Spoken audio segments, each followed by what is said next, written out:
रसानां छन्दसामपि मङ्गलानां च कर्तारो वन्दे वाणी विनायको भवानी शङ्करं वन्दे श्रद्धा विश्वासरूपिणो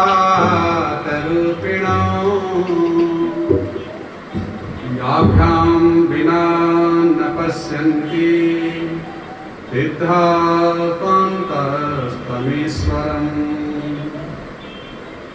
वन्दे बोधमयं नित्यं गुरुं शङ्कररूपिणं यमाश्रितो हि वक्रोऽपि चन्द्रः सर्वत्र वन्दते सीतारामगुणग्राम पुण्यारण्यविहारिणो वन्दे विशुद्धविज्ञानो कवीश्वर कपीश्वरो उद्भवास्थितिसंहारकारिणी क्लेशहारिणी सर्वाश्रेयस्करीं सीतां नतोऽहं रामवल्लभाम् यन्मायावसवर्तिविश्वमखिलं ब्रह्मादिदेवासुरा यत्तत्त्वादमृतैव भाति सकलं रज्जौ यथा हिर्भ्रमा यत्पादप्लवमेकमेव हि भवां बोधे स्थितिर्तावताम् वन्देऽहं तमशेषकारणपरं रामाख्यमीशं हरिम् नारायणं नमस्कृत्यं नरं चैव नरोत्तमं देवीं सरस्वतीं व्यासं ततो जयमुदीरये।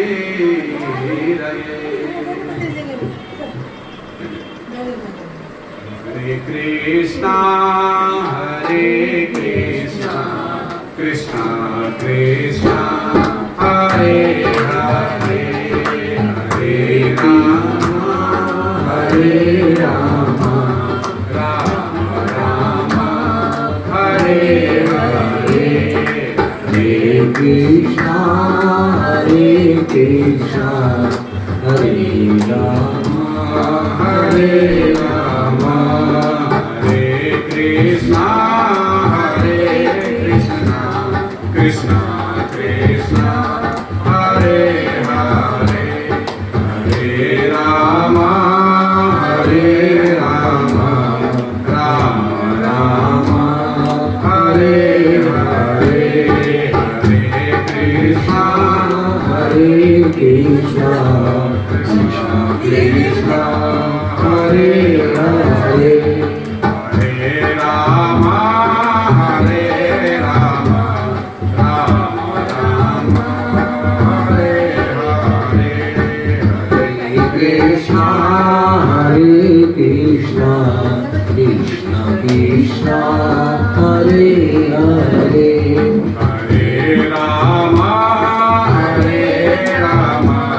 राम राम हरे हरे हरे कृष्णा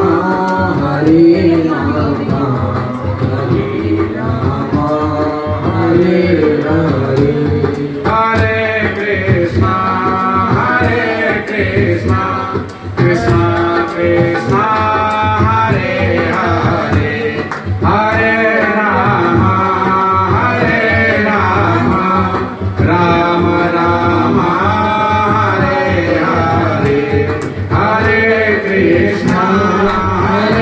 कृष्णा कृष्णा कृष्णा हरे हरे हरे राम राम राम हरे हरे हरे कृष्णा कृष्णा कृष्णा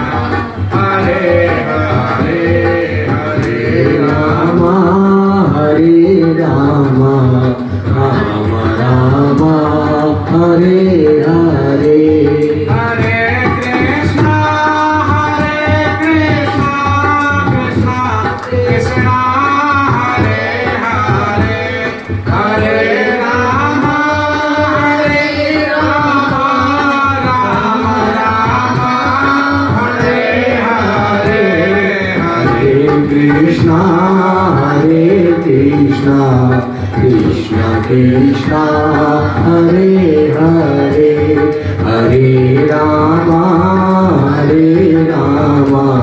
राम राम हरे हरे हरे कृष्णा कृष्णा कृष्णा कृष्णा हरे हरे हरे राम राम राम हरे हरे हरे कृष्णा कृष्णा कृष्णा हरे हरे हरे राम राम राम हरे हरे। बोले श्री कृष्णचंद्र भगवान की जय, श्री सद्गुरुदेव महाराज की, श्री शंकर भगवान की, श्री भक्तमाल की, श्री भक्तवर भगवान की, श्री तुलसी महारानी की, श्री गंगा मैया की, श्री अयोध्या धाम की, श्री नीलांचल धाम की, श्री वृंदावन धाम की। जय जय श्री राधे निताई गौर हरि।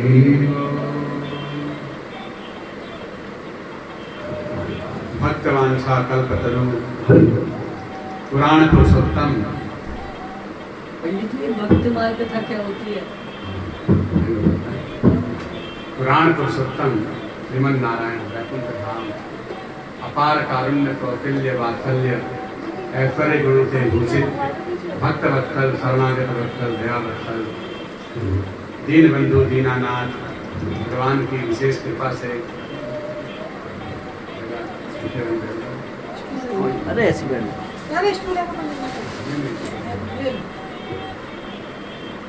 उनके हेतु की अनुकंपा से जीवन में जीवन का सर्वोत्कृष्ट फल भगवत सत्संग श्रवण करने का सौभाग्य हम सबको प्राप्त है।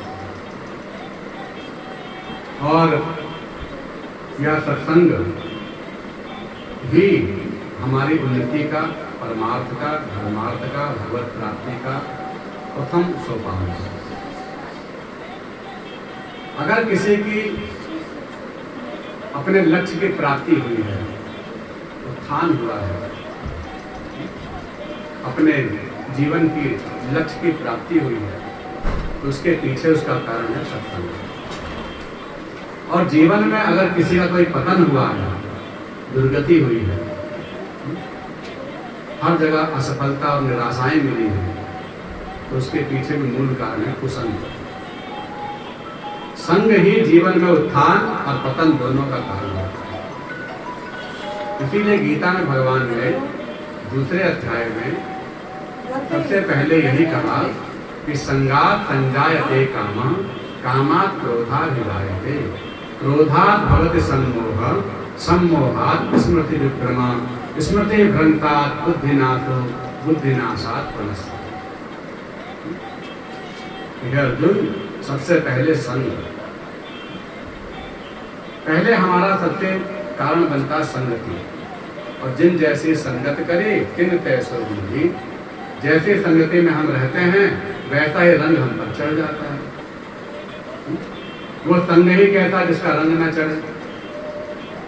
कथा में आए लेकिन कथा का रंग नहीं चढ़ा, तो फिर क्या हुआ?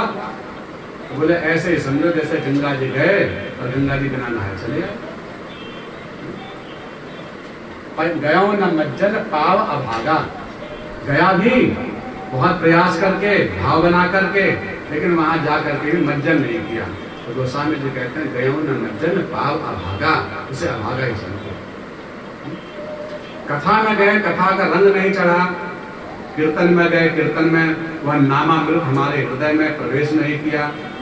वह नाम धुन ऐसे चढ़ जानी चाहिए कि फिर हम जब रात्रि में अपने घर पर विश्राम भी करें, सोए भी, तो भी वह हरे कृष्ण के ध्वनि हमारे कान पुटों से, हमारे अंतःकरण से स्वाभाविक आनी चाहिए। और उसका फल कैसे पता चलेगा कि हाँ रात्रि में तो भगवान का नाम लेते हुए सोए, कीर्तन तो बहुत सुने।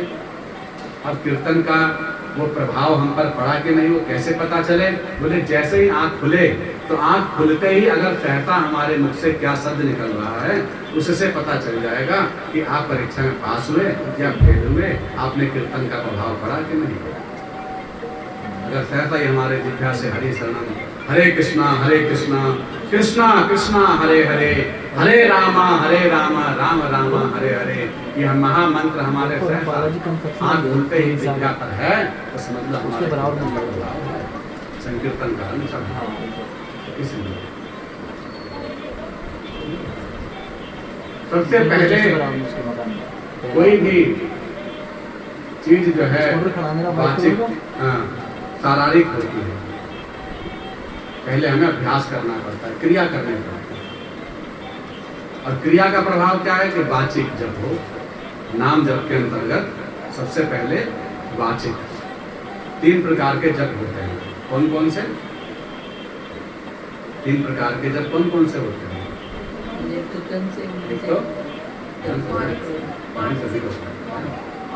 मानसिक जप, उसे कह देते हैं वाचिक, और तीसरा है उपांशु। 3 प्रकार के जप जो है हमारे पुराणों में शास्त्र में बताए गए हैं, वाचिक, मानसिक, उपांशु। तो वाचिक तो कहते हैं जो वाणी से बोल करके जप किया जाए, कोई भगवान का नाम कथा कीर्तन जो हम बोल करके वाणी से भगवान की स्तुति करते हैं तो उसे वाचिक जप है, भगवान उसे पसंद हो। लेकिन वो प्रारंभिक है। वाचिक जप करते करते अच्छा है कि आप उसे उपांशु करने लगें। उपांशु की अवस्था क्या है? बोले जब जीभ और होठ हिले, बस इतनी ही आवाज आए, जीभ और होठ हिले, आवाज ना आए, वाणी अवरुद्ध हो जाए, लेकिन जीभ और होठ हिले। तो जीभ होठ हिले क्योंकि उसके बिना हमारा अभ्यास नहीं बनेगा। कुछ लोग होते हैं भाई अभ्यास नहीं बनेगा जब तक हम कहेंगे जीभ होठ बिना हिले ऐसे बोलो, तो अभ्यास नहीं बनेगा। तो पहले तो हम अभ्यास करें कि नाम को हम वाणी से रटें, फिर नाम जप करते करते ऐसा अभ्यास बन जाए कि वह जीभ होठ हिले और हमारा जप हो जाए। उसे कहते हैं उपांशु।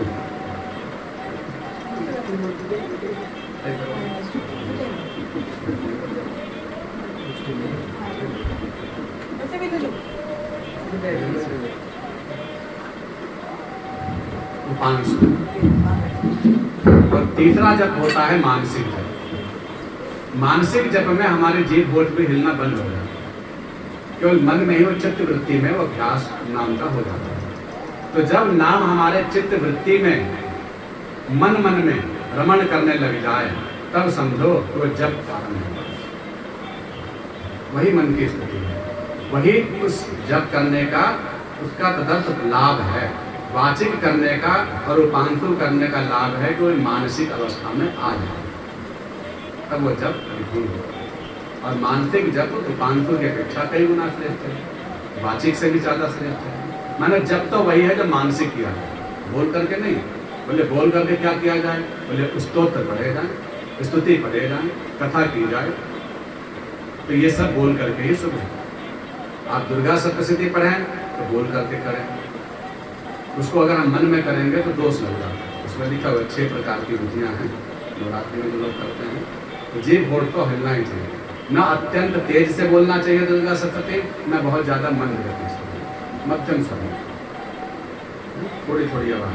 उपांशु अवस्था में वो दुर्गा सप्तशती का पालन, क्योंकि स्तोत्र है, मन में भी नहीं होना चाहिए। और कोई भी स्तोत्र हो तो वह उपांशु अवस्था में होना चाहिए, धीरे धीरे मध्यम स्वर में। लेकिन कोई भी जाप जो है वो मानसिक जप ही होना चाहिए, बोल करके जो जप की अवस्था नहीं है। जैसे आजकल एक परंपरा है, गायत्री मंत्र है या कोई भी मंत्र है तो तेज बोलते हैं, माइक से ही बोलते हैं, लेकिन वो अगर हम शास्त्र की दृष्टि से देखें तो गलत है। तो मंत्र न सुनाए, नाम सुनाए। मोबाइल चला लेते हैं, सुनते रहते हैं, गलत है। अब चलो क्यों सब जगह चलता है, लेकिन अगर हम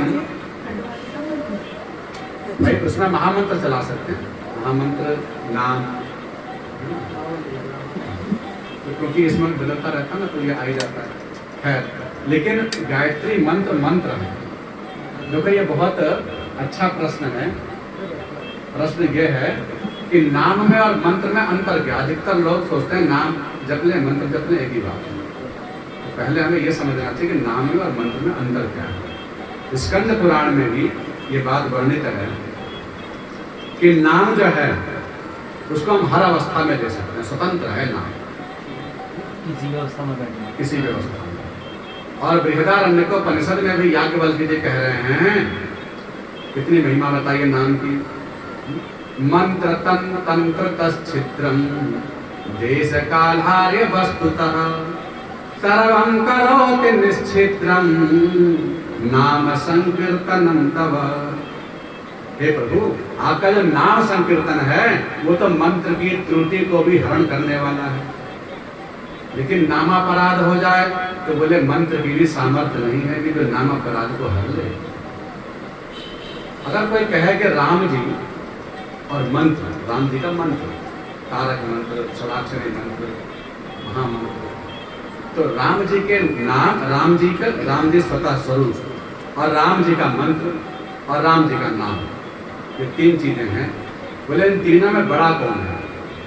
तो पहले तो गोस्वामी जी कह रहे हैं कि बड़ा छोटा कहना नहीं है, को बड़ा छोट कहत अपराधु। लेकिन फिर दूसरी लाइन में कह रहे नहीं, अगर कोई पूछे तो बड़ा क्या है, तो मंत्र राम ते नाम बड़ वरदायक वरदानी। वरदायक है और वरदानी भी है। मंत्र राम ते नाम बड़ वरदायक वरदानी। इतना वरदानी है कि इसके भगवान भोलेनाथ जानते हैं नाम की महिमा। उन्होंने मंत्र को नहीं ग्रहण किया, मंत्रों के तो देवता हैं। माने कोई भी मंत्र भगवान शिव की कृपा के बिना सिद्ध नहीं हो सकता। मंत्रों का अधिष्ठाता भगवान शिव है, अधिपति है भगवान शिव। लेकिन उन्होंने स्वयं मंत्र को ग्रहण नहीं किया। स्वयं क्या ग्रहण किया, बोले रामायण शतकोटि महा, 100 करोड़ में शतकोटि, रामायण शतकोटि महा लिय महेश ही रजानी। अपने हृदय में 100 करोड़ रामायणों का सार है भगवान का नाम, इसलिए राम नाम के 2 अक्षर को कंठ में धारण कर लिया। राम चिदानंदमय दे, राम नाम ही सदा जपते हैं, सादर जपहु अनंगा। वे जानते हैं नाम की महिमा। और देखिए नाम में और मंत्र में क्या अंतर है। बोले दोनों ही भगवत प्राप्ति का साधन है, दोनों ही भगवान को बड़े प्रिय हैं, भगवान दोनों से प्रसन्न होते हैं। मंत्र और नाम में कोई ज्यादा भेद नहीं है। बस बात इतनी है कि मंत्र के लिए विधि है, नियम है, अनुशासन है, कायदे कानून है, उसके लिए नियम बना है कि आप उसको शुद्ध उच्चारण करेंगे तभी आपको उसका फल प्राप्त होगा। मंत्र में अगर त्रुटि हो गई जरा सी भी, स्वर की भी, उदात्त अनुदात्त की भी, अक्षर की भी, स्वर भंग भी हो गया तो भी आपको उसका अर्थ बदलने के कारण आपको पूर्ण फल नहीं मिलता। आप उसके फल से वंचित रह जाएंगे। तो मंत्र जो है उसका उच्चारण शुद्ध होना चाहिए।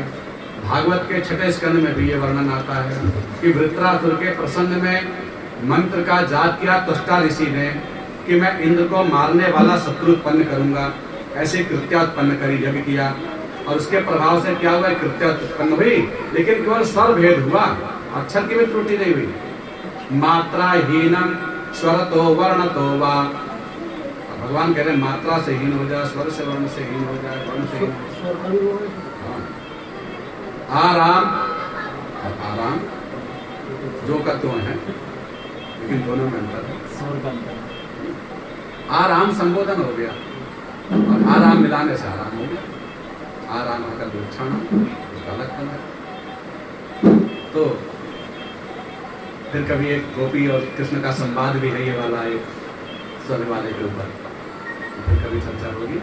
तो मंत्र और नाम को हम विशेष रूप से समझते हैं, क्योंकि आज के समय में ये बहुत चर्चित है और सब एक नहीं समझते हैं और अपराध हो जाता है। कर सकते हैं कृष्ण वासुदेव हरे परमात्मा सब पहले ये प्रश्न होगा फिर भूल जाते हैं, तो उसके बाद तो मंत्र में स्वर से भी हीन हो जाए अगर तो अर्थ बदल जाएगा। तो वहां पर इंद्र शत्रु वर्धस्व ऐसे मंत्र का उच्चारण हुआ, पर शत्रु को जो दीर्घ था उसको ह्रस्व किया गया। और दीर्घ स्वर को ह्रस्व करने के प्रभाव से अर्थ बन गया कि इंद्र के द्वारा मरने वाला शत्रु उत्पन्न हो, अब बदल गया, उल्टा हो गया।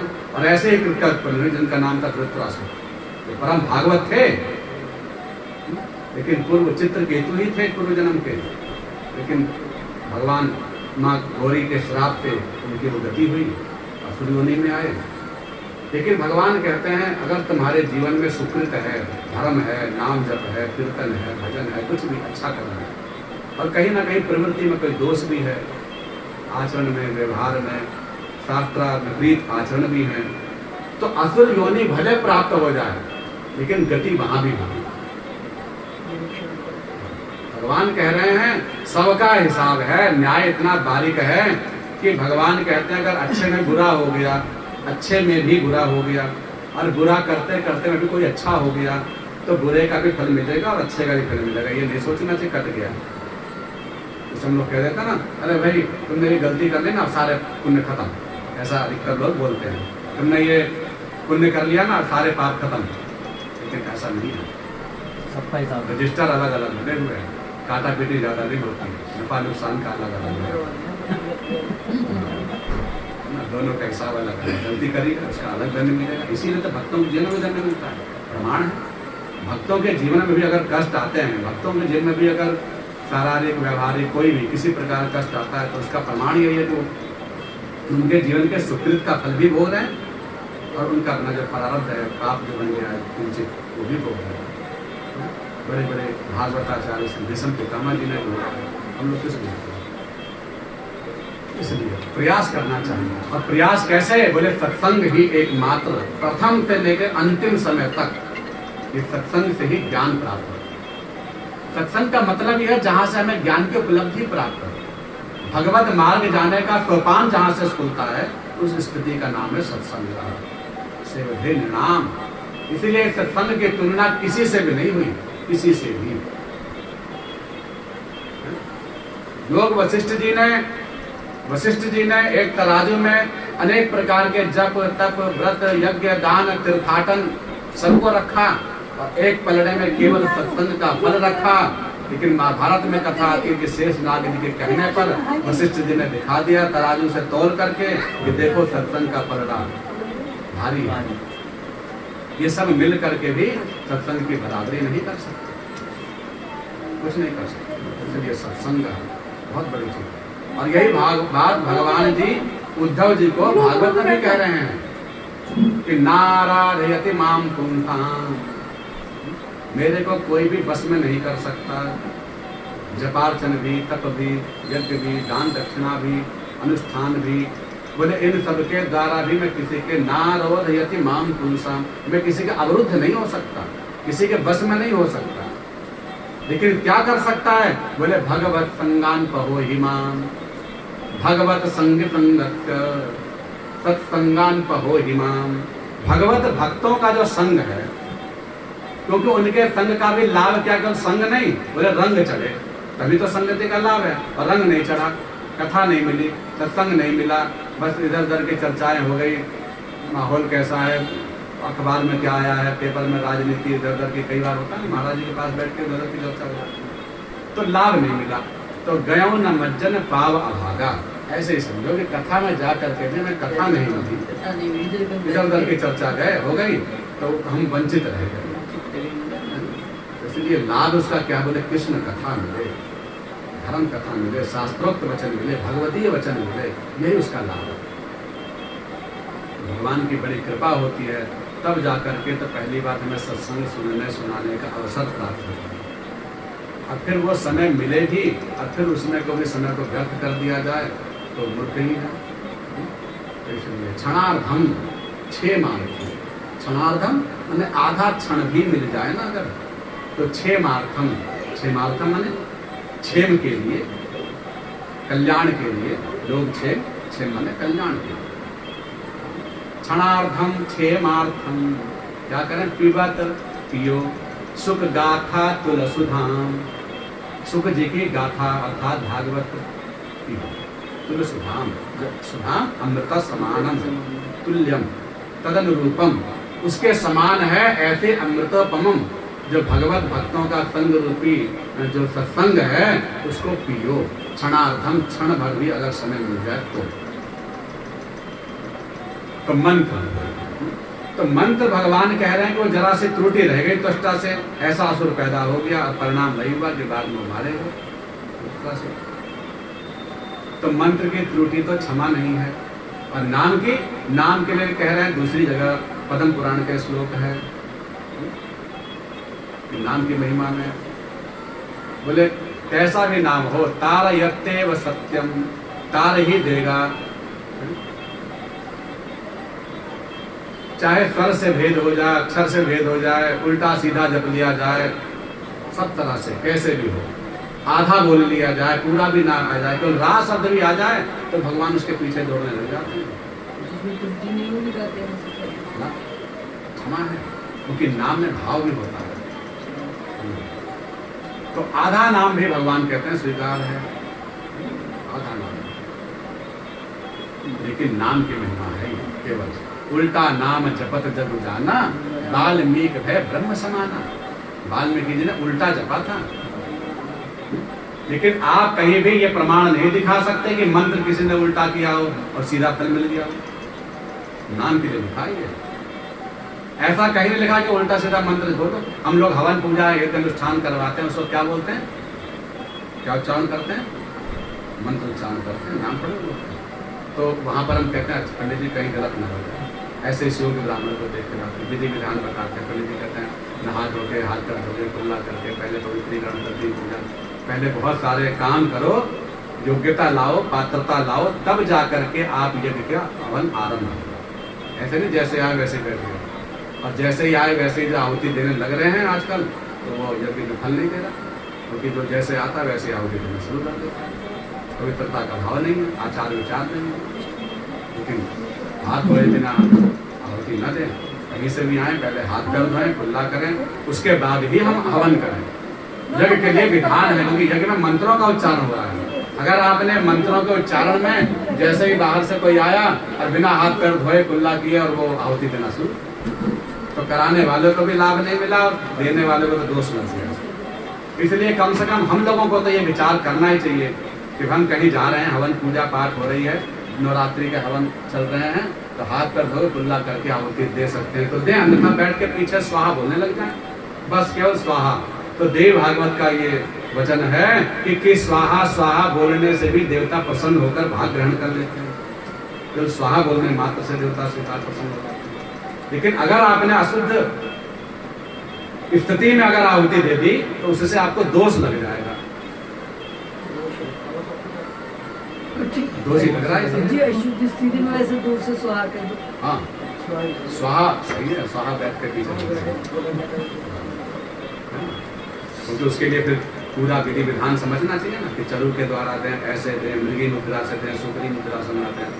तो उतना भाव नहीं है तो भाई सीधे से भगवान का नाम लो। इसीलिए तो कलयुग में कह दिया भगवान ने, इसीलिए क्योंकि भगवान को पता है कि भाई कलिकाल में कुछ नहीं हो सकता, और करो, कर्तव्य समझ करके तो करो, लेकिन उन पर विश्वास नहीं कर सकते, उन साधनों पर आप एक नियम नहीं कर सकते। मैंने प्रभु व्रत किए थे, मैंने प्रभु जप किए थे, मैंने प्रभु ये किया था, उनके बल पर आप कर नहीं सकते। कलिकाल में तो खास कर नहीं सकते। इसीलिए गोस्वामी ने डंके के चोट में कहा, कलयुग योग यज्ञ नहीं ज्ञान, यज्ञ कलयुग योग यज्ञ नहीं ज्ञान, एक आधार राम गुण गाना, गाय राम ही सुंदरिय राम ही, संतत सुनिय राम गुण गान। इसीलिए एक भरोसो एक बल, एक भरोसा तो नाम के बल, क्योंकि नाम कैसे भी जपा जाएगा। तारयत्येव सत्यम, नाम एकम यस्य वाची, नाम एकम, एक भी नाम, यस्य माने जिसके, वाची माने वाणी पर, नाम एकम यस्य वाची, स्मरण पथगतम श्रोत्र मूलम गतम वा। कह रहा है कि भैया वाणी पे आ जा तो भी ठीक है, और वाणी पे ना भी आ पाया ना तो स्मरण में आ गया। स्मरण पथगतम, स्मरण के पथिक बन गया अगर वो नाम, स्मरण के रास्ते में वो नामदेव चले आए। श्रोत्र मूलम गतम वा, और कानों के कर्ण विवरणों में प्रवेश कर गया अगर तुम्हारे श्रोत्र मूलम गतम वा, कर्ण विवरों के माध्यम से हृदय के प्रांगण में अगर वह नाम ध्वनि पहुंच गई तो क्या होगा? नाम एकम यस्य वाचे स्मरण पथ गतम श्रोत्र मूलम गतम वा, शुद्धम वा वर्ण शुद्धम व्यवते रहितम तारयत्येव सत्यम। शुद्धम वा वर्ण शुद्धम, शुद्ध हो चाहे अशुद्ध हो वर्ण से, व्यवते रहितम और व्यतिरेक आदि से भी अशुद्ध हो, स्वर इत्यादि से, व्याहृतियों से, तारयत्येव सत्यम, तुम्हें तार देगा। नाम कितनी महिमा है, और कितनी महिमा है नाम की। देखो, मंत्र तंत्र तस् छिद्रम, मंत्र में कोई त्रुटि हो जाए, आप लोग कर्पूर गौरम बोल रहे हैं, गायत्री मंत्र बोल रहे हैं, कोई भी मंत्र आप जप रहे हैं, डेली का नियम है, और गलती हो जाए उसमें कदाचित, तो क्या करें? बोले कान, दोनों कानों का स्पर्श किया जाता है जब कोई गलती हो जाती है। तो कानों का स्पर्श क्यों किया जाता है? जी आप बताइए। कानों का ही क्यों? यहाँ भी तो पकड़ सकते हैं। ये कान जो सुन रहे हैं, हमारे जो विराट रूप है ना परमात्मा का, इसमें गंगा यमुना बताया गया, तो गंगा यमुना का स्वरूप बताया गया। यहाँ से पिया जाता है रस, गंगा यमुना पे पी, इन दोनों में से अच्छा सीधी गंगा जी, पानी को यमुना जी कहा गया। तो गंगा यमुना के स्वरूप बताए गए, सूर्य चंद्रमा के रूप बताए गए, है ना, वाणी को अग्नि बताया गया, नहीं सूर्य दाहिनी आंख और बाई आंख को चंद्रमा कहा गया, नासिका को अश्विनी कुमार कहे गए, वो सूर्य नाड़ी चंद्र नाड़ी जो है एड़ा पिंगला सुषुम्ना आदि को जो नाड़ियां लोग में है, तो उन नाड़ियों के द्वारा हम अपने लक्षणावृत्ति देखते हैं, अपनी स्थिति देखते हैं। पर ये सूर्य चंद्रमा के स्वरूप बताए गए, क्योंकि प्रकाशक है ना ये, तो प्रकाश। भगवान के 3 नेत्र कौन? शिव जी के 3 नेत्र की, यही तो कहा गया, सूर्य चंद्रमा और अग्नि, 3 नेत्रों के समान। भानु हिम कर, एक भानु है, एक हिमकर है, और एक अनिल, अनिल माने अग्नि, 3 स्वरूप है। तो मंत्र में त्रुटि हो जाए तो कान पकड़ करके आप सीताराम सीताराम, हरे कृष्ण कोई भगवान का नाम ले लो, तो उससे त्रुटि क्षमा हो जाएगी। मंत्र की नाम की महिमा है कि नाम से मंत्र की भी त्रुटि क्षमा हो जाएगी। मंत्र तन, मंत्र में त्रुटि हो जाए, और तंत्र तन माने तंत्र में कोई त्रुटि हो जाए। तंत्र मतलब तंत्र क्रिया नहीं, तंत्र मतलब क्रिया।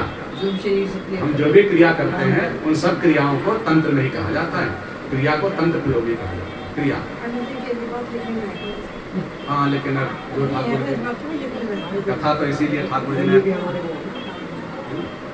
तो ठाकुर जी की कृपा से कथा इसीलिए है कि सबको ज्ञान भी मिले और अपने को भी शांति मिलती है, कथा से ही शांति। तो मंत्र तन क्रिया की त्रुटि हो जाए, मंत्र की त्रुटि हो जाए, और देश कालहार्य वस्तुतः, देश काल वस्तु में किसी प्रकार की त्रुटि हो जाए, हमसे जाने अनजाने में त्रुटियां ही त्रुटियां हैं, तो क्या करें? बोले सर्वम करोति निश्चिद्रम, उन सभी त्रुटियों को निश्चिद्र कर देने वाला है। नाम संकीर्तनम तब, हे प्रभु आपका नाम, उस नाम का ही बल है, इसलिए नाम की बड़ी महिमा है। कोई भी कर्म कांड का आरंभ होगा, कोई भी कर्म कांड, A to Z, चाहे नामकरण का, विवाह संस्कार का, पूजा पाठ का, कोई भी कर्म कांड का आरंभ होगा तो वह नाम से ही आरंभ होता है। सबसे पहला मंत्र बोला जाता है, अपवित्र पवित्रो वा, अपवित्र को भी पवित्र करने वाला है कौन? अपवित्र पवित्रो वा, सर्वावस्थाम गतोपि वा। सबसे पहले पंडित ये वाला मंत्र बोलते हैं, हाथ धुलाते समय, पवित्रीकरण करते समय ये वाला मंत्र बोलते हैं, अपवित्र पवित्रो वा, सर्वावस्थाम गतोपि वा। सर्व माने सभी जगह से, सभी अवस्थाओं से, सर्वावस्थाम गतोपि वा, कैसे भी अवस्था में हो। तो फिर यह स्मरे पुंडरीकाक्षम, यह माने जिनकी, पुंडरीकाक्ष माने भगवान का नाम, यह स्मरे क्रिया नहीं, पूजा नहीं, अर्चना नहीं, स्मरे, यह माने जिनके स्मरण करने मात्र से, स माने वह, बाह्य आभ्यंतर शुचि, बाहर और भीतर से पवित्र हो जाता है। केवल पुंडरीकाक्ष का नाम लेने मात्र से। तो नाम से ही आरंभ होता है कर्मकांड करना। नाम कोई साधारण न समझे। और कितनी महिमा जितनी कही जाए उतनी थोड़ी है। और किसी भी कर्मकांड का जो विश्राम होगा, कोई भी कर्मकांड हो जब उसका विश्राम होगा तब ये वाला मंत्र पढ़ा जाता है। मैंने इसके बिना विश्राम नहीं होगा। क्या होगा? क्षमा याचना से होता है। और क्षमा याचना में क्या है? भगवान के तपो यज्ञ क्रियादिषु, कोई तप में, यज्ञ में, क्रिया में किसी भी प्रकार की त्रुटि रह जाए,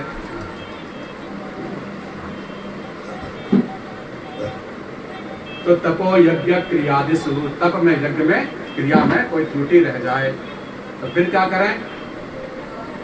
तो तपो यज्ञ क्रियादिषु न्यूनम संपूर्णताम याति, न्यूनम कमी रह गई हो, न्यूनम संपूर्णताम, वो छोटी से छोटी कमियों को भी संपूर्ण कर देगा। न्यूनम संपूर्णताम याति सद्यो वंदे तमच्युतम, सद्यो, सद्य तत्काल, सत्य कहते हैं तत्काल को। तो सत्य माने तत्काल ही, सत्य पुनात गांगेयम, उसी तरह से तपो यज्ञ क्रियादिषु नूनम संपूर्णताम याति सद्यो वंदे तमच्युतम। हे अच्युत, आपका नाम लेने से वो किसी प्रकार की जो त्रुटि मेरे कर्मकांड में हुई हो, हे प्रभु आप क्षमा कर देना। इसलिए कोई भी कर्मकांड करो, पूजा करो, तो उसके बाद में और शुरू में एक बार था हरे कृष्णा कृष्णा कृष्णा हरे हरे, हरे राम राम राम हरे हरे। यह कलिकाल का सर्वोपरि जो मंत्र है, कलि संतरण उपनिषद का, इसको पढ़ लेना चाहिए। एक बार शुरू में पढ़ लो, एक बार अंतिम में पढ़ लो, ताकि जो छोटी मोटी क्रियाएं त्रुटि आदि हुई है पूजा पाठ में, वो सबसे क्षमा हो। अब नहीं तो आप उसी के घमंड में रहे कि हमने तो बहुत बढ़िया पूजा करवाई, बहुत अच्छा अनुष्ठान करवाया, लेकिन आपको क्या पता कितनी बारीक है। और वास्तव में इतनी बारीक है कि हम चाह करके भी नहीं करवा सकते, इतना बारीक है कर्मकांड। वो समय था जब हो गया तो हो गया, नहीं तो अब तो न द्रव्य शुद्ध है, न क्रिया शुद्ध है, न भाव शुद्ध है, न व्यवहार शुद्ध है, न निर्माण शुद्ध है, ब्राह्मण का शुद्ध है, कहाँ तक शुद्ध है? बोलो कृष्ण भगवान की। तो इस तरह से नाम की महिमा है। तो हाँ, एक दिन एक सज्जन ने पूछा कि नाम नंबर में क्या अंतर है, तो बहुत अच्छा उत्तर मिला। उन्होंने कहा देखो, एक गन्ना है और एक गन्ने का रस है। गन्ना और गन्ने के रस में कोई ज्यादा अंतर नहीं है, दोनों ही पीलिया की औषधि, दोनों ही रोग नष्ट करेंगे जिसके लिए होगी। लेकिन गन्ना वही खा सकता है जिसके दांत हो, जो उसको चूसना जानता हो। और गन्ने का रस और कोई पी ले, बच्चा बूढ़ा जवान। तो गन्ने का रस का मतलब भगवान का नाम, कोई भी ले लेगा। और गन्ना मतलब मंत्र। तो भैया अगर व्याकरण की दृष्टि से शुद्ध उच्चारण आपको आता है तो मंत्र पढ़ो, कोई दिक्कत नहीं है। उसके विधि विधान जानते हो कि पहले शापोद्धार भी करना होगा। कई मंत्रों को तो स्थापित है, किसको वशिष्ठ जी के द्वारा, कोई ब्रह्मा जी के द्वारा, विश्वामित्र जी के द्वारा स्थापित है, तो उनको उत्कीलन करना पड़ता है, जैसे दुर्गा सप्तशती इत्यादि को। तो उनको उत्कीलन किए बिना अगर आप उनका पाठ करेंगे तो आप नष्ट हो जाएंगे। पता चला पुण्य की जगह पाप हो गया, हमसे दोष और लग गया। इसीलिए हमने जो देखा है, हमने अनुभव किया, अपना जीवन का बता रहे हैं कि हमने देखा कि सुबह सुबह हम मंदिर में जब बैठते थे, लक्ष्मी नारायण मंदिर में भी जब पूजा वूजा वैसे करते थे तो सब लोग आते थे, तो दर्शनार्थी। हम कहते देखो इतनी पूजा कर रहे हैं, सुबह सुबह 5 बजे आ जाते हैं, खूब पूजा कर रहे हैं, फिर भी दुखी हैं बेचारे, और ये ज़्यादा दुखी हैं बल्कि। और फिर लोग कह भी देते हैं कि बने हम ज़्यादा पूजा कर रहे हैं, ज़्यादा दुखी है ना, तो ऐसा कह भी देते हैं। तो हमने कहा कि कहीं ना कहीं उनकी ज़्यादा पूजा पाठ से ही दुखी हो रहे हैं। इसका मतलब ये नहीं है कि पूजा छोड़ दें। हाँ, कहीं ना कहीं जब तक हम विधि नहीं जाने ना, विधि, तो उसको हम चाहे थोड़ा कर लें, जिसको विधि जानते हैं। मैं एक तो व्यापार ऐसा हुआ जिसको प्रैक्टिकल में समझें कि एक व्यापार ऐसा हो जिसमें आपको दिख जाए बहुत इनकम है, बहुत लाभ है, बहुत पैसा है, ये है वो है, लेकिन आपको उसकी विधि पता ही नहीं है, उसका तरीका पता ही नहीं है। तो आप उसे कर बैठे बस ये सोच करके बहुत पुण्य मिलेगा, बहुत पैसा मिलेगा, बहुत हमें लाभ मिलेगा, ये तो श्री सुक्त है, और ये तो जो है महामृत्युंजय है, और ये तो ये है। लेकिन उसकी विधि से वंचित हैं आप। अभी आप नकल कर रहे हैं, देखा देखी कर रहे हैं, सुन सुनाकर कर रहे हैं। या तो स्वयं शास्त्रों को पढ़ें, अथवा कोई अच्छे शास्त्री कदाचित मिल जाए तो बताएं। तो हम उस विधि से करें तो निश्चित फल मिलेगा, इसमें ऐसे कोई दो राय नहीं। भगवान कहते हैं जो लिख दिया अक्षरशः सत्य है, कोई बात शास्त्र की गलत नहीं हो सकती। शास्त्री जी गलत हो सकते हैं, मैं गलत हो सकता हूँ, हो सकता है मैं अपनी विद्या के अनुरूप ही कहूंगा, जितना ठाकुर जी ने ज्ञान दिया उस अनुमति से बताऊंगा, लेकिन ये तो अनंत है, सागर है, इसमें कोई कमी नहीं है। तो शास्त्र गलत नहीं हो सकता, शास्त्री जी गलत हो सकते। तो कहने का तात्पर्य यह है कि हम विधि तो जानते नहीं, मंदिर जाने की, पूजा करने की, जप की, तप की, व्रत की, यज्ञ की, दान की, तीर्थाटन की, और हम करने लग जाते हैं। तो क्या होता है, तो हमें जो है और उल्टा नुकसान होने लग जाता है। तो फिर क्या करें, बोले इसलिए थोड़ा करें, अच्छा करें, नाम जप करें, खूब जप करें, और नाम जप के द्वारा भी हर कामना पूर्ण हो सकती है। इसको फिर किसी की दिन कथा में डिटेल चर्चा होगी कि आपके 6 कर्म, शांति कर्म से लेकर उच्चाटन से लेकर मरण मोहन स्तंभन, सब वशीकरण इत्यादि जितने भी प्रयोग हैं वो सबके सब नाम जप से पूर्ण हो सकते हैं। विधि अलग अलग है कि किस दिशा में करके करें, कौन से आसन पर बैठ कर करें, किस माला से करें, कैसे करें, किस विधि। साधना मंत्र को नहीं है, साधना तो अपने आप को है। मंत्र तो स्वयं सिद्ध है, मंत्र तो वही है, मंत्र तो सिद्ध ही है, मंत्र में कमी बढ़ती नहीं है।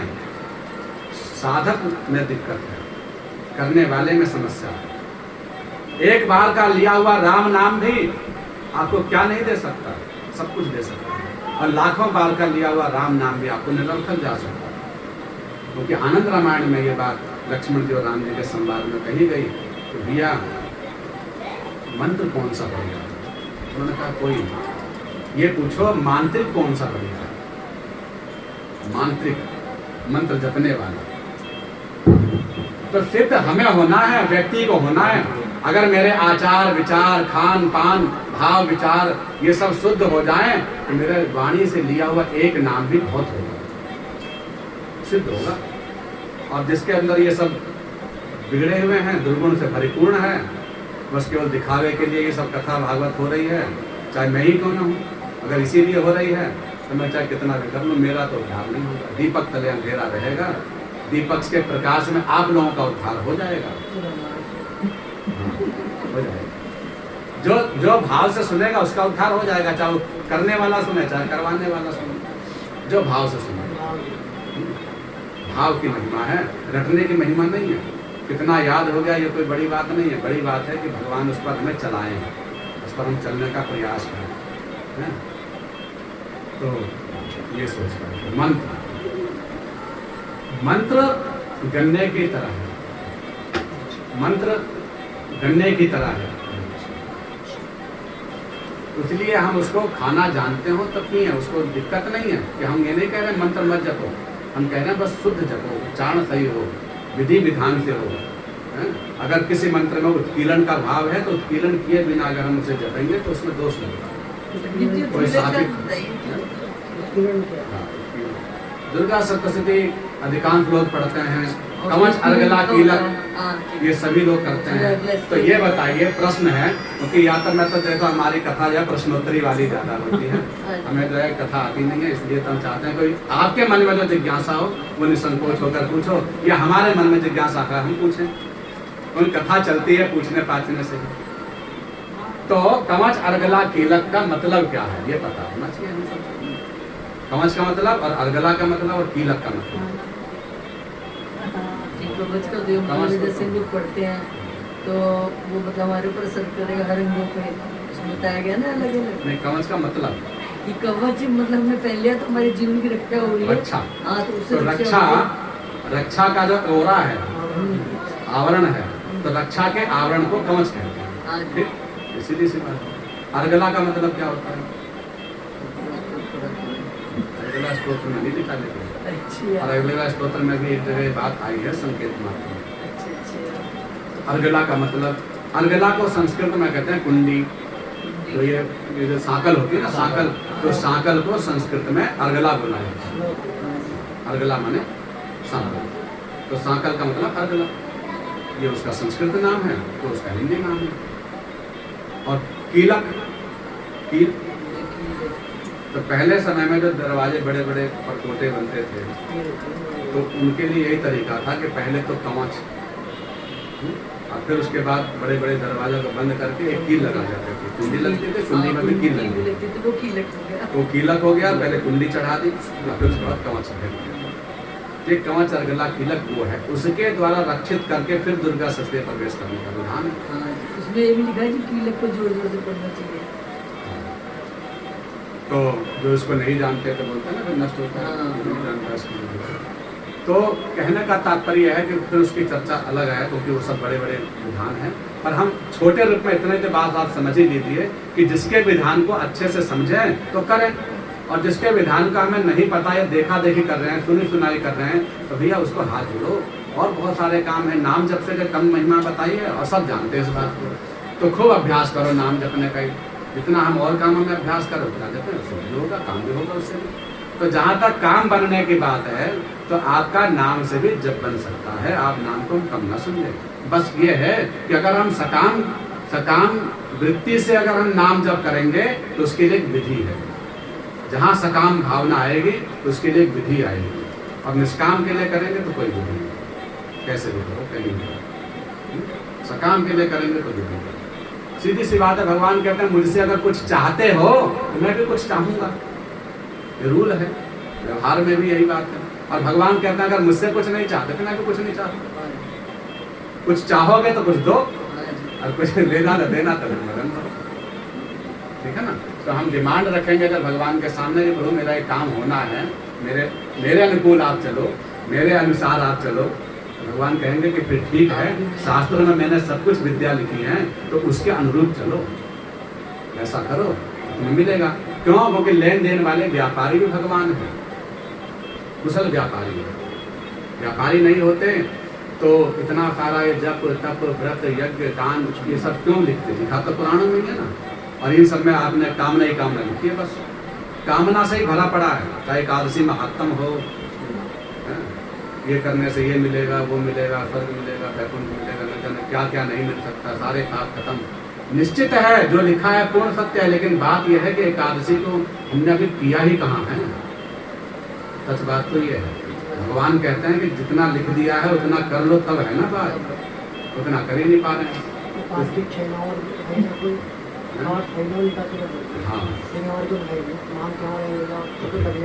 लगेगा तब भी लगेगा, दोनों में नंबर सब में मिलते हैं, लेकिन नंबर तो हिसाब से मिलेंगे ना, जितना काम करेंगे। तो उसमें निष्काम वाले को जो नंबर मिलेंगे वो निष्काम वाला कहीं ना कहीं भगवान को चाह रहा है, क्योंकि उसका फल वही है गोविंद की भक्ति। तो भगवान की भक्ति ज्ञान मार्ग जब रास्ते में जो जा रहा है तो उस रास्ते के लिए भी कर्म ही है। कर्म त्यागने योग्य नहीं है किसी भी अवस्था में।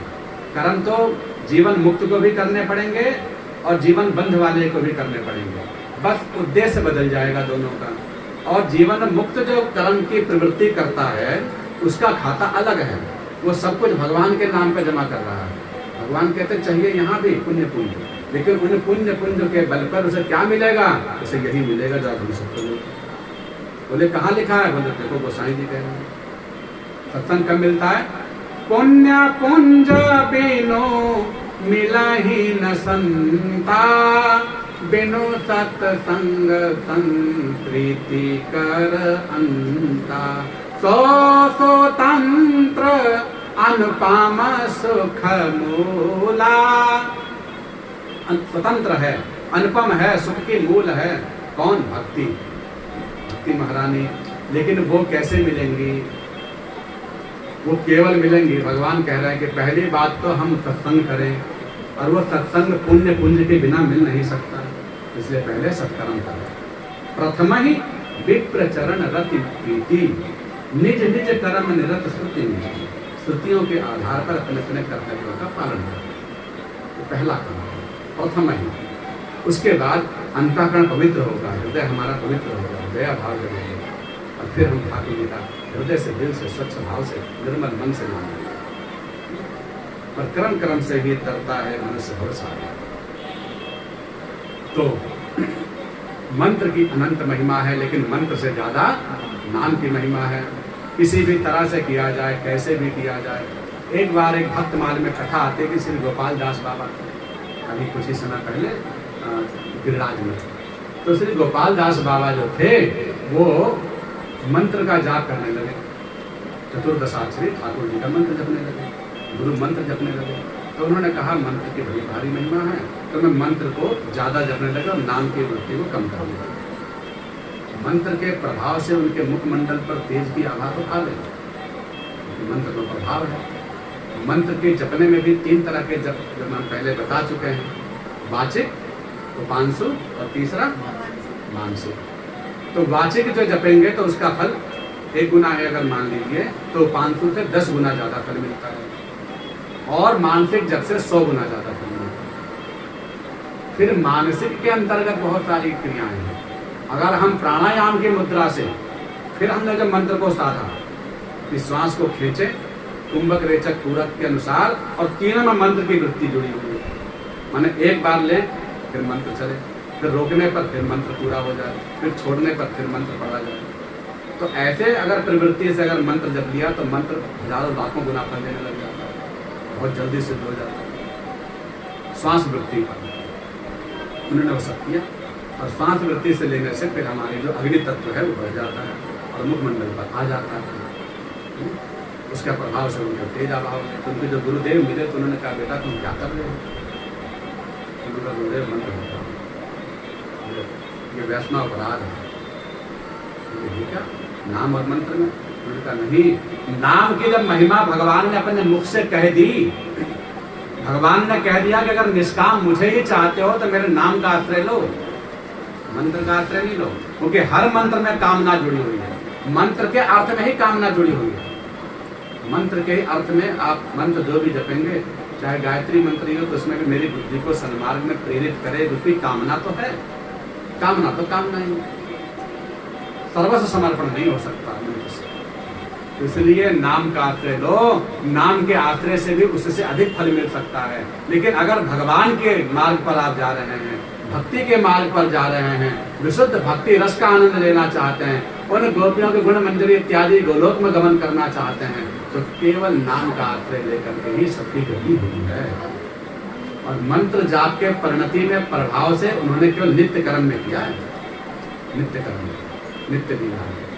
क्योंकि बार बार आवृत्ति हमें चलानी है, और कितनी बोले इतनी आवृत्ति चलानी है, इतना जाप करना है कि हमारे अंतिम समय में वह जिह्वा पर आ जाए। और अंतिम समय बड़ा कष्ट मिलता है। 100 बिच्छू एक साथ मिलकर के डंक मारे, वो कष्ट मिलता है। तो ऐसे भयानक आपत्ति काल में मैं कैसे जिह्वा से नाम ले पाऊंगा, कैसे मैं मंत्र जप पाऊंगा जो और भी ज्यादा दुर्गम है। इसलिए सरल से सरल नाम का अभ्यास। कितना अभ्यास? बोले उतना अभ्यास तो नाम हमारे जिह्वा पर आ जाए। अन्यथा बड़े बड़े ऋषि मुनि भी जाप करते हैं दिन रात, लेकिन अंतिम समय में उनके जिह्वा पर नहीं आ पाता। जानामा मोनी जतन कराही, अंत राम कह आवत नाही, अंत राम कह आवत नाही। लेकिन राम नाम नहीं निकल पाता जिह्वा से, तो भैया मंत्र कैसे निकलेगा? सोचने की बात है। और बार बार अभ्यास किया जाता है, दिन रात इसी को जपा जाता है, इसलिए कि अंतिम समय में, और अंतिम समय में जो नाम निकल गया ना, उसी के अनुसार हमारी गति होगी। गीता के 8वें अध्याय में अंत काले ब्रह्मति सोगति। इसलिए हम नाम मंत्र को तो हम अभ्यास करें, लेकिन इतना अभ्यास नाम का हो, इतना अभ्यास हो कि फिर और कोई काम में मन ही न लगे। क्योंकि एक आवृत्ति जब अत्यधिक चरम सीमा पर पहुंच जाती है तो सब क्रियाकलाप धीरे धीरे छूटने लगता है। ये नाम की महिमा है, नाम का ये फल है, नाम का ये परिणति है। ऐसे नाम का हमें सदा सर्वदा जप करना चाहिए। बोलो कृष्णचंद्र भगवान की जय। और जो आपने पूछा कृष्णाय वासुदेवाय, ये भगवान का परम मंत्र है, परम नाम है, भागवत में वर्णित है। और किसी प्रकार का किसी को भी कोई संकट हो, कष्ट हो, तो ये मृत्युंजय के समान है। मृत्युंजय ही समझो इसे। ऐसे कई संतों के द्वारा बातचीत में भी इस बात के इसके प्रमाण मिले, इस मंत्र के द्वारा कईयों को लाभ मिला। तो क्या मंत्र है? कृष्णाय वासुदेवाय हरये परमात्मने प्रणत क्लेश नाशाय गोविंदाय गोविंदाय नमो नमः।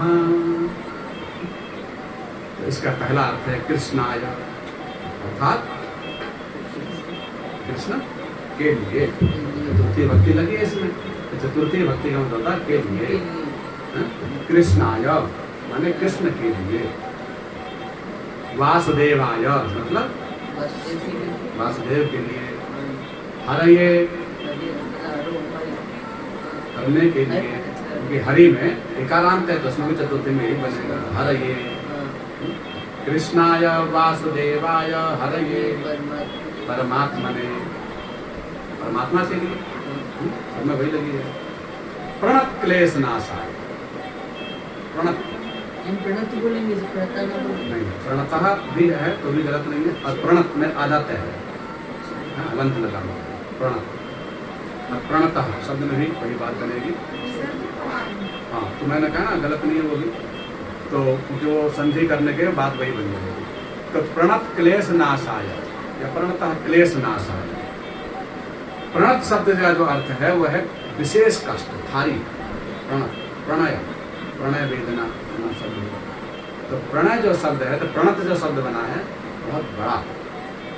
क्लेश जो है हरे से बड़ा, भारी से भारी, संकट हो, क्लेश हो, कष्ट हो, संकट हो, विपत्ति हो, कुछ भी हो, उस क्लेश को नष्ट करने वाले, नाशाय नाश करने के लिए। गोविंदाय माने गोविंदाय मतलब गोविंद के लिए। नमो नमः, मैं नमस्कार करता हूँ। इसमें भी जो अंत लिए शब्द खत्म करना चाह रहे हैं, मंत्र मनोकामना तो है, लेकिन आप एक बात और सुने। मंत्र कोई भी हो, कोई भी कामना हो, चाहे सर्वमंगल मांगल्य, कोई भी मंत्र, सब में कामना है। कामना पूरक मंत्र हो तो ये नहीं कि आप कामना को हटाने लग जाए मंत्र में से, सोचे कि अब कामना हटा के फिर मंत्र करते हैं, बनेगा ही नहीं मंत्र। अपने मंत्र निर्माता थोड़ा ना हम है? इसलिए तो क्या करें, तो बोले आप जो है जो मंत्र है जैसा है वैसा ही पढ़ें। उद्देश्य तो आपकी भावना का ही बनेगा, संकल्प तो आपके अनुरूप ही फल देगा। आपने हाथ में जल लेकर अथवा अपने वाणी में अथवा अपने मन से जो संकल्प लिया है कि मेरे अमुक कामना की पूर्ति के लिए मैं कर रहा हूँ, उसी के अनुरूप फल देते हैं, कोई भी मंत्र हो चाहे कोई नाम हो। अगर हम ये सोचे कि राम नाम बोले, राम नाम से सकाम भी कर्म पूर्ण होते हैं, ऐसा भी नहीं है कि हम सोचे मैं निष्काम ही फल मिलेगा, भगवान ही मिलेंगे, संसार का तो कुछ फल मिलेगा नहीं, ऐसा नहीं है। भले उसमें कामना नहीं दे रखी राम नाम में, तो राम नाम से भी जब सकाम हो सकता है, निष्काम का सबकी पूर्ति हो सकती है, तो मंत्र से भी हो सकती है। बात है जिस भाव से जपेंगे वैसा फल मिलेगा, हमारे भाव के अनुरूप फल मिलेगा। भावग्राही जनार्दना, भगवान भाव को ग्रहण करते हैं, क्रिया को नहीं। पंडित जी ये वाला भी मुझे किसी भी स्थिति में कर सकते हैं, आप बता रहे हैं ना किसी भी आप कह रहे थे ना स्थिति में ये मंत्र है, अच्छा इसको किसी भी स्थिति में नहीं नाम करते। अच्छे ना, क्योंकि ये जो है भागवत के अंतर्गत मंत्र है, अच्छा इसको चलते फिरते नहीं लेना चाहिए, बैठ के करना चाहिए, बैठ के करना जो चाहिए। मन में चलता रहे बैठ के करो, खड़े होकर करो, लेकिन पवित्रता पूर्वक करो। जी वैसे मन में चलने लगे तो क्या करूं? मन में अगर इतना अभ्यास हो जाए तो मन में ही चलने, तो मन का दोष नहीं लगता। क्योंकि ऐसे तो जब सूतक पातक लग जाते हैं तो ब्राह्मण के लिए भी लिखा है कि मानसिक संध्या कर ले, संध्या का लोभ न करे, मानसिक कर ले, जीव होठ भी नहीं हिलने चाहिए, जीव होठ हिल जाएगा तो दोष लगेगा। तो मानसिक मंत्र अगर जप लेंगे तो दोष नहीं, क्योंकि जब मन में चल रहा है उसका व्यवहार तक नहीं आना चाहिए। और सूतक पातक तन को लगता है, मन को तो लगता ही नहीं। जब तन को मन को लगा ही नहीं तो दोष भी कैसे लग जाएगा। तन को लगा है तो तन में चलाओ, इतना अभ्यास करने का। गुरु कृष्ण भगवान की। और चातुर्मास के अंतर्गत थोड़ी सी चर्चा आने वाले व्रतों की भी कर लेते हैं, क्योंकि लोग कर तो रहे हैं लेकिन कम से कम उसकी विधियाँ थोड़ी बहुत तो पता चल ही जाए। तो आज सोमवती अमावस्या थी तो आज निकल ही गई। पूर्वजों का उद्धार करने वाली सबसे बड़ी अमावस्या सोमवती अमावस्या। एक भौमवती अमावस्या होती है, भौमवती माने मंगलवार की जब पड़ जाए, और उस मंगलवार की अमावस्या से बड़ी होती है सोमवती अमावस्या।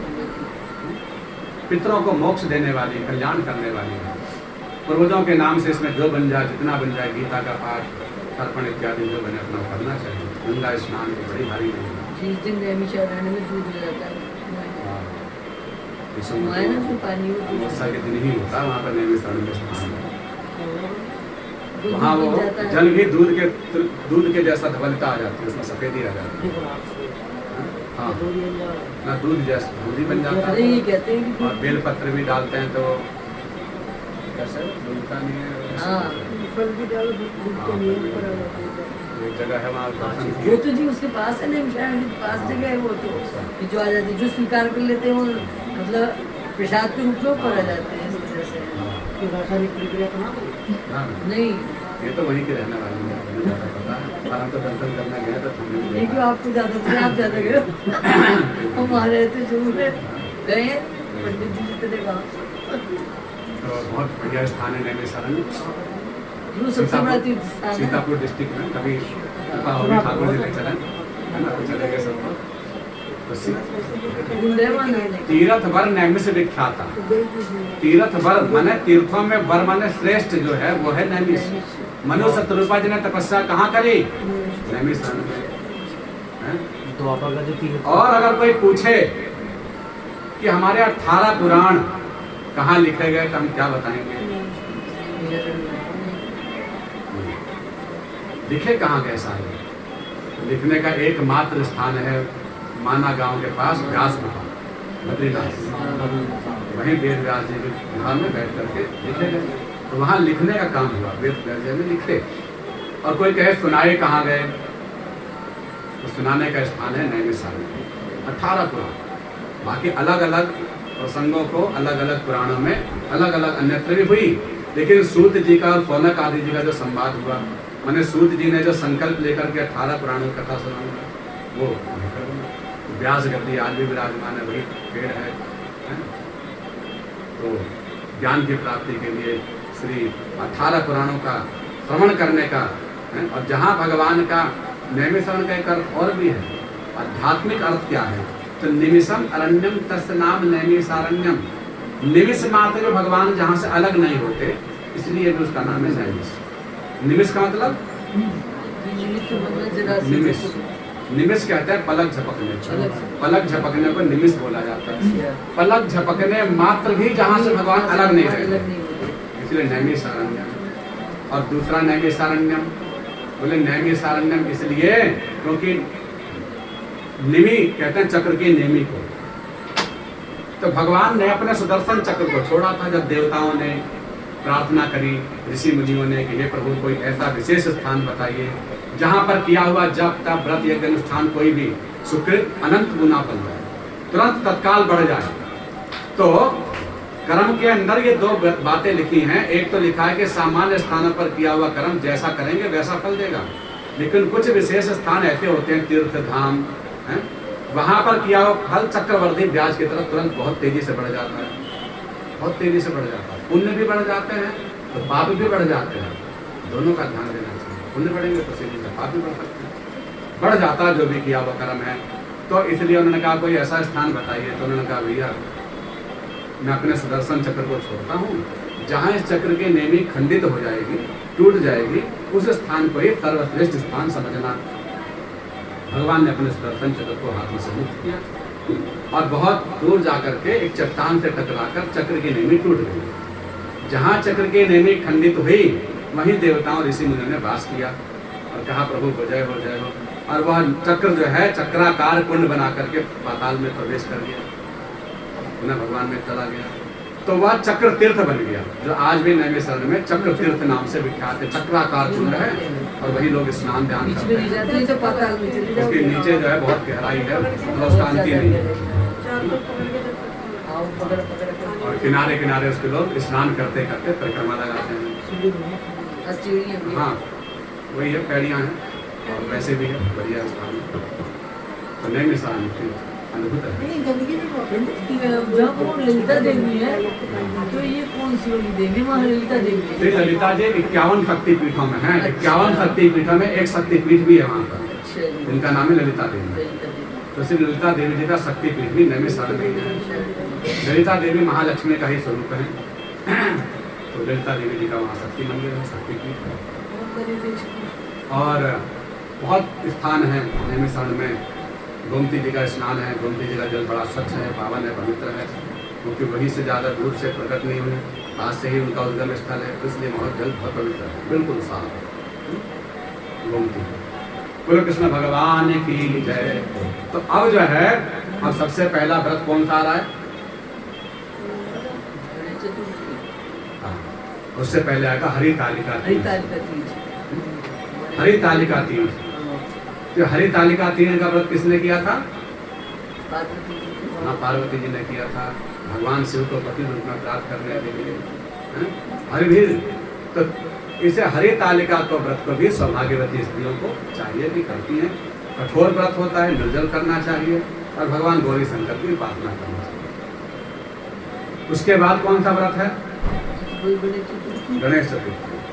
गणेश चतुर्थी में भगवान गणपति की उपासना की जाती है। गणेश जी का इसमें प्राकट्य हुआ था, हर युग में अलग अलग उनका प्राकट्य हुआ, इसलिए अलग अलग तिथियां भी हैं।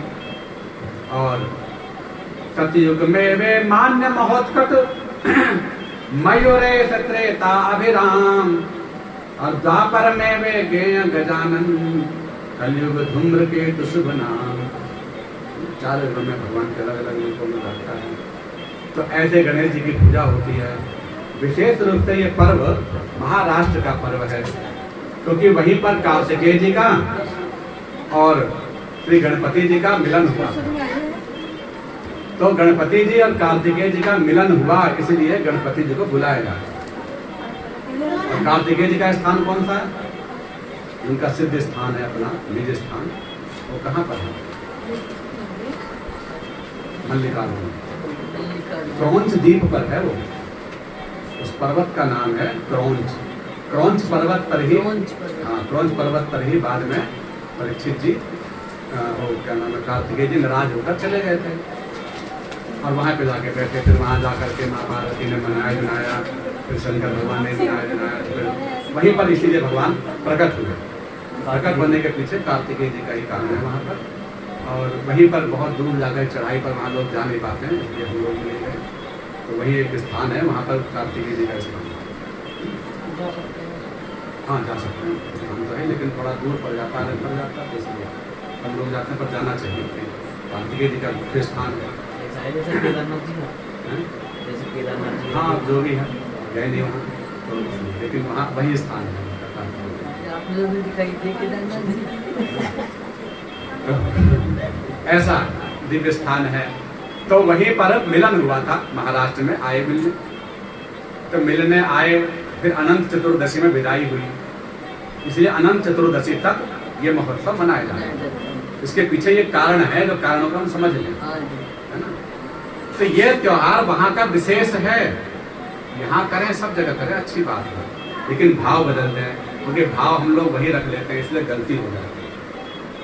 विदाई का भाव गणेश जी का नहीं होना चाहिए यहाँ पर। गणेश लक्ष्मी जी कभी विसर्जन नहीं होता।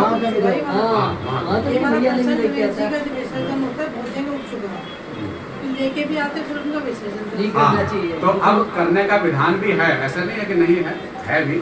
इसीलिए मैंने इस बात को कह रहा हूँ कि भाई इसको हमें जानना चाहिए और हम अपने धर्म बड़ी को। बड़ी ट्रेन आती है उनको करने के लिए। तो देखिए, पांचों शक्तियों की पांच शक्तियों की उपासना हमारे सनातन धर्म में बताई गई है। प्रत्येक गृहस्थियों को जो करनी ही चाहिए, माने 5 जनों की पूजा प्रत्येक गृहस्थियों को करनी चाहिए। 5 से छठा नाम किसी का नहीं है।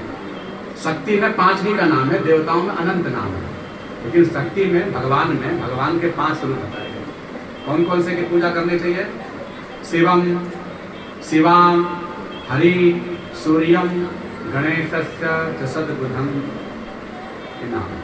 शिवम माने भगवान शंकर, शिवा माँ शक्ति पार्वती या कोई भी देवी शक्ति।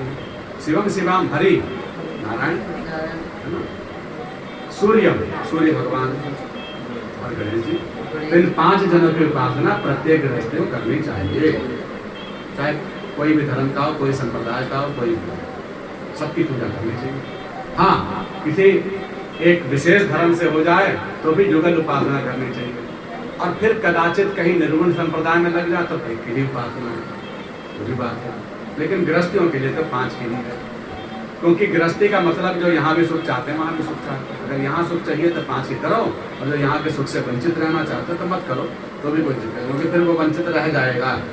ऐसा श्राप लगा हुआ है। अगर फिर एक उपासना युगल उपासना करेंगे तो फिर उनको यहाँ का वैभव नहीं मिलेगा, परमार्थ जरूर मिलेगा।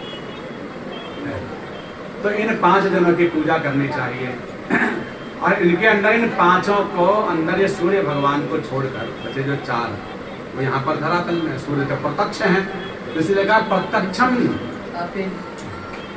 यहाँ भी देना है कथा के बाद में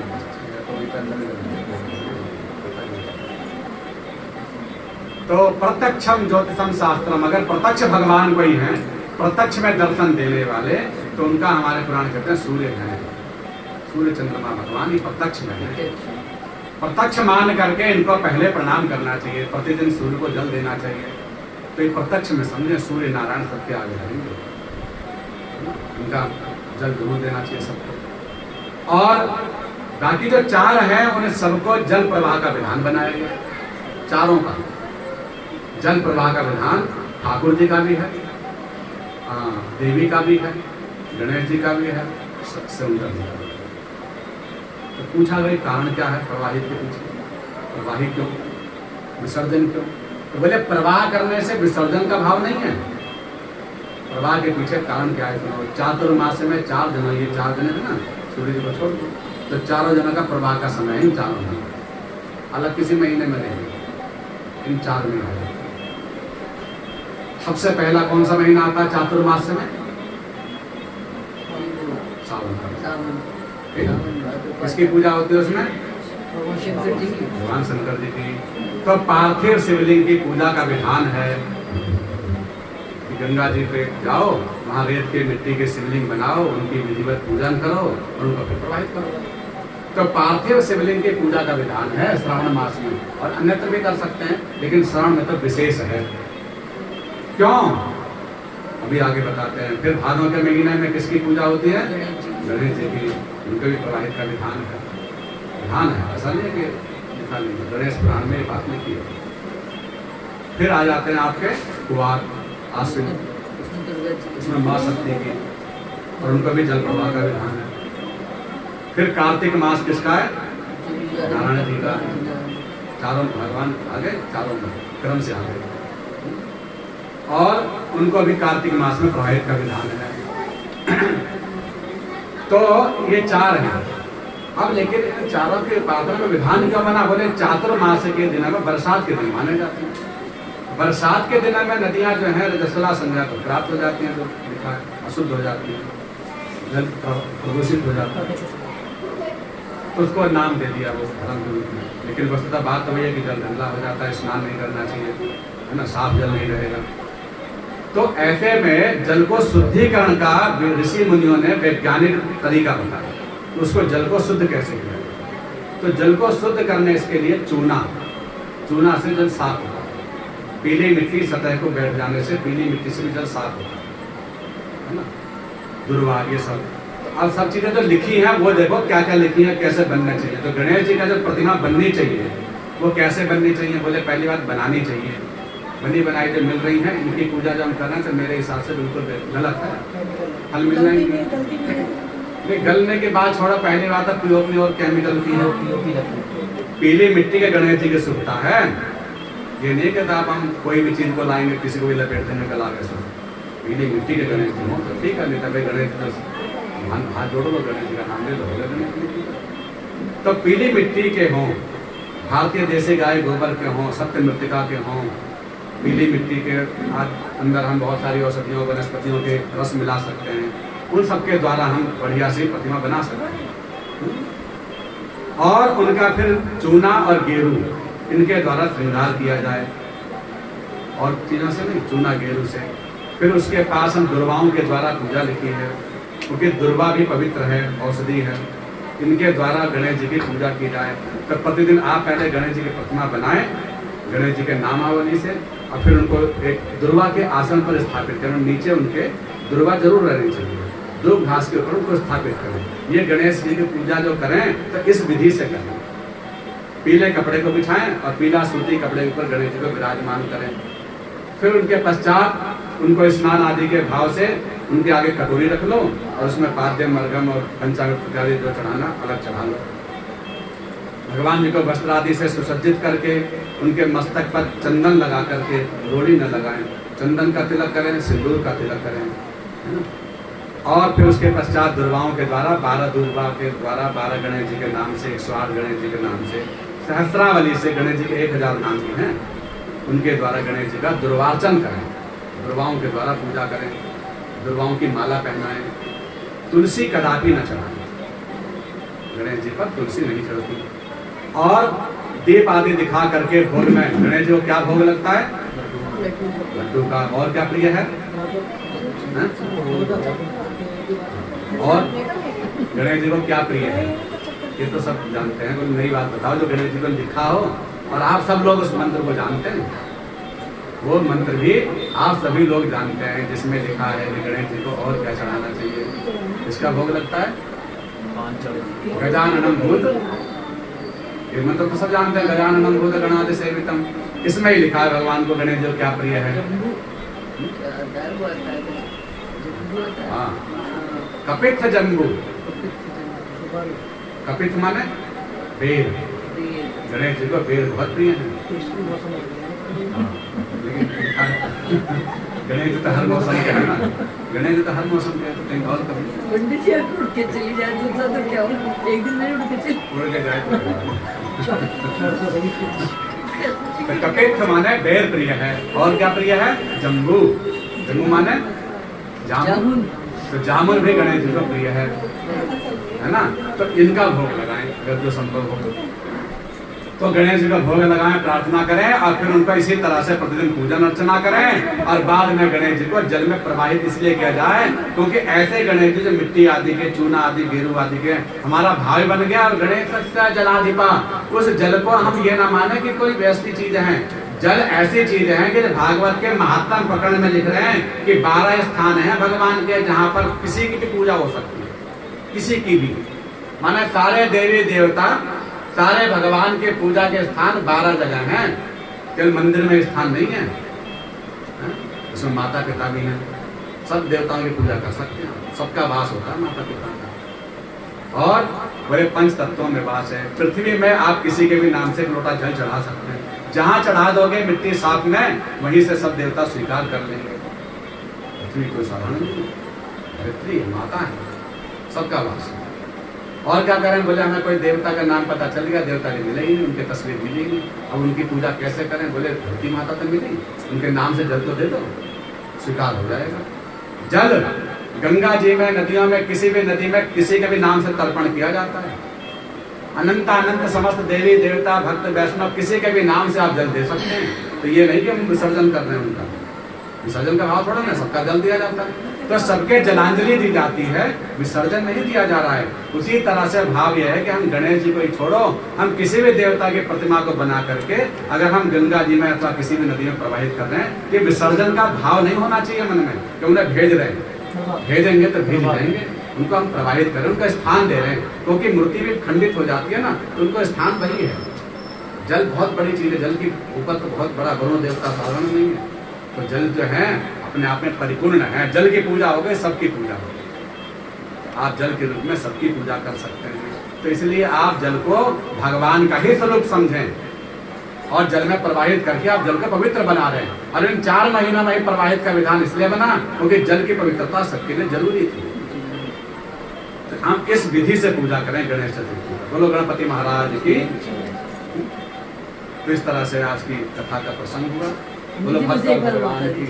जैसे हमें जल्दी है, नहीं जैसे हमें जल्दी है, मान लिया सुबह के टाइम कई बार कहीं जाना है, पूजा पूरी नहीं हो पाई, तो उसका छोटा विधान क्या है? छोटा सुनो, छोटे से छोटा विधान भगवान की पूजा छोटी से छोटी हो सकती है। हम जैसे घर पर कर पाए तो छोटी से छोटी पूजा। अगर हम मंदिर में हमारे भगवान जी विराजित हैं तो भैया भगवान जो विराजित हैं उनकी पूजा तो जरूरी में है, ठीक है। उसके बाद चालीसा आरती कुछ भी पढ़ो, लेकिन पहले तो सफाई कर दो, धूल मिट्टी न जमी हो भगवान जी पे, धूल मिट्टी जमी और वैसे आसन बिछा जप लिए। तो पहले साफ सफाई करो, एक कपड़ा लो, भगवान जी को पोछो, और वो कपड़ा रोज धुलना चाहिए, अन्यथा 4-5 टुकड़े रख लो, अलग पोछ के अलग रख लो। ये नहीं कि वही कपड़े से रोज पोछो, हाँ वो जूठा हो जाता है ना। फिर पहुंचने बाद सब पे चंदन टीका कर दो, फूल हो तो चढ़ा दो, नहीं तो फिर भोग लगा दो, हाथ जोड़ दो, दीपक जला दो। नहीं वो तो जी तो करते ये ही मेरा बस अपना इतनी जो से जी पूजा से पूजा हो गई। ये सबसे छोटी पूजा। भगवान कहेंगे भाई पहला तो यही काम, मुझे साफ सफाई तो कर दो मेरी, पवित्रता सबसे पहली पूजा। जल्दी हो बताओ जल्दी। अब जल्दी पर इतना और मैं 3-4 बजे कहीं जाना है और कई बार ऐसा होता है कि अब इससे जल्दी कुछ नहीं, नहीं। इससे जल्दी कैसे हो जाएगा? और आधा घंटा पहले उठना। अब इसमें तुम नहीं बता देना कोई मंत्र पढ़ना ना कुछ करना, बस ये तो करना ही करना है। इसके बाद आप कुछ भी करो, बहुत सारी पूजा। बात तो यही है कि हमारी नींद नहीं खुली बोलो है। कृष्ण भगवान की, शंकर भगवान की। किसी को कुछ पूछना हो तो पूछना, भगवान नाम ले ले। बस मैं यही कही थी, भक्ति माली से कहते हैं भक्तों के बारे में आप बता बस दें। भगवान की कथा है तो फिर- हमारे भक्तों को तो अच्छी है। क्योंकि वो भगवान है।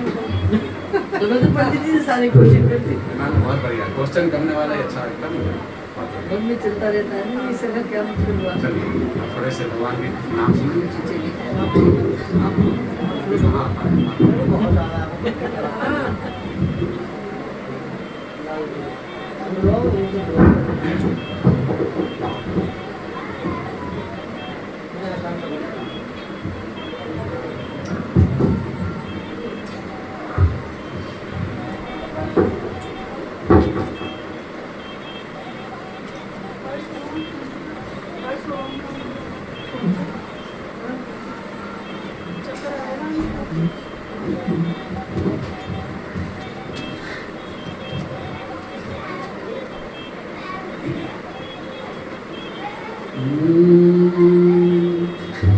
आले रे मोहे लागे वृंदावन को, आले रे मोहे लागे वृंदावन को, आले रे मोहे लागे वृंदावन को, आले रे मोहे लागे वृंदावन को, ओ लागे वृंदावन को, लागे वृंदावन को, आले आले रे मोहे लागे वृंदावन को। आले रे मोहे लागे वृंदावन को, घर घर तुलसी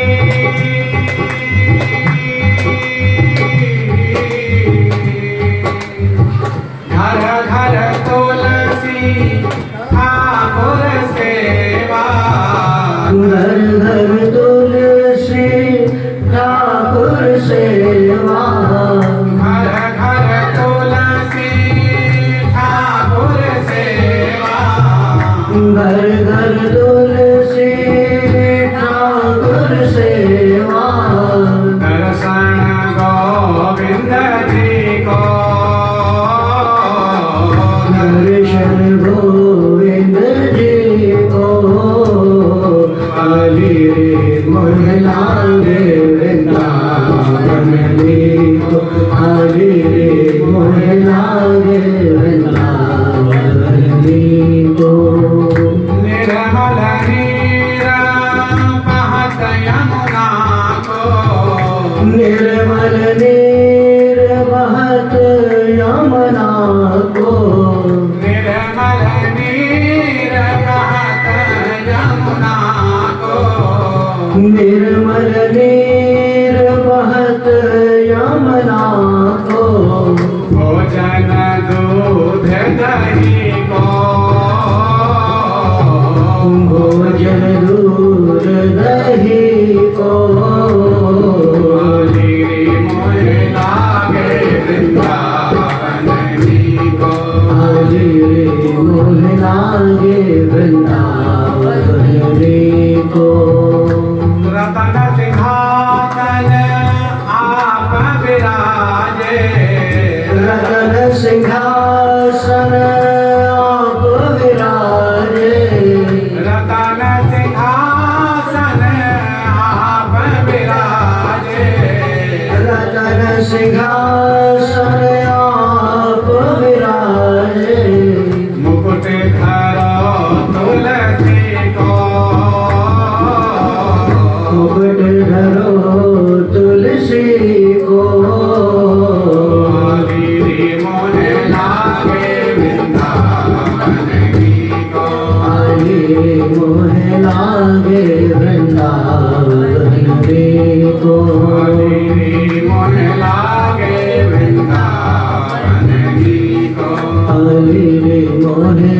लागे वृंदावन को। कुंजन कुंजन फिरत राधिका, कुंजन कुंजन फिरत राधिका, कुंजन कुंजन फिरत राधिका, कुंजन कुंजन फिरत राधिका। शब्द सुनत मुरली को, शब्द सुनत मुरली को। आहिरी मोहे लागे वृंदावन को, आहिरी मोहे लागे वृंदावन को। आहिरी मोहे लागे वृंदावन को, आहिरी मोहे लागे वृंदावन को। मीरा के प्रभु गिरधर नागर, मीरा के प्रभु गिरधर नागर, मीरा के प्रभु गिरधर नागर, मीरा के प्रभु गिरधर नागर। भजन बिना नर की को, भजन बिना नर भी को। आहिरी मोहे लागे वृंदावन को, आहिरी मोहे लागे वृंदावन को। आहिरी मोहे लागे वृंदावन को, आहिरी मोहे लागे वृंदावन को। वृंदावन धाम।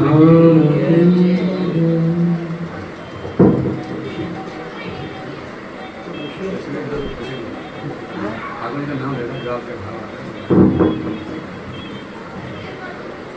जय राधे जय कृष्णा जय वृंदावन रसिक मुकुट मणि जय गोपीजन। जय राधे हरे जय कृष्णा हरे जय राधे जय कृष्णा जय वृंदावन रसिक मुकुट मणि जय गोपीजन। जय राधे हरे जय कृष्णा हरे जय राधे जय कृष्णा जय वृंदावन रसिक मुकुट मणि जय गोपीजन। जय राधे जय कृष्णा हरे जय वृंदावन मुकुट रसिक मणि जय गोपीजन। हरे जय राधे जय कृष्णा जय वृंदावन मुकुट रसिक मणि जय गोपीजन। राधे राधे रट श्याम राधा रट श्याम श्याम राधा रट श्याम अरे राधे राधे रट श्याम राधे रट श्याम श्याम राधे रट श्याम श्याम राधे श्याम युगल नाम मेरा है जीवन। राधे श्याम युगल नाम मेरा है जीवन। जय राधे हरे जय कृष्णा हरे जय राधे जय कृष्णा जय वृंदावन रसिक मुकुट मणि जय गोपीजन। जय राधे हरे जय कृष्णा हरे जय वृंदावन रसिक मुकुट मणि जय गोपीजन। जय राधे जय कृष्णा हरे जय राधे जय कृष्णा जय वृंदावन रसिक मुकुट मणि जय गोपीजन। है वंश है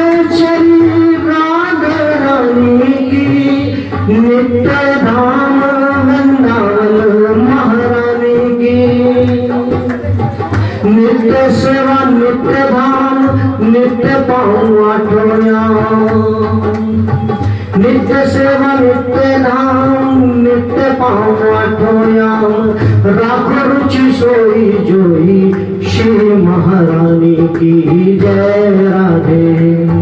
हर जय कृष्णा हर जय राधे जय कृष्णा जय वृंदावन रसिक मुकुट मणि जय गोपी जन जय राधे।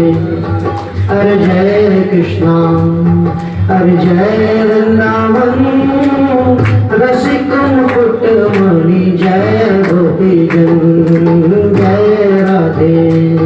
हर जय कृष्णा हर जय राधे जय कृष्णा जय वृंदावन रसिक मुकुट मणि जय गोपी जन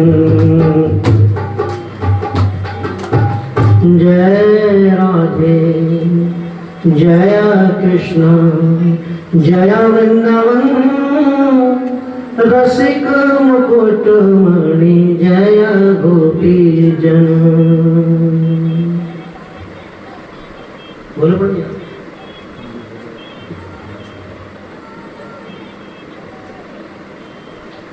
जय जय श्यामा जय जय श्याम जय जय श्री वृंदावन धाम जय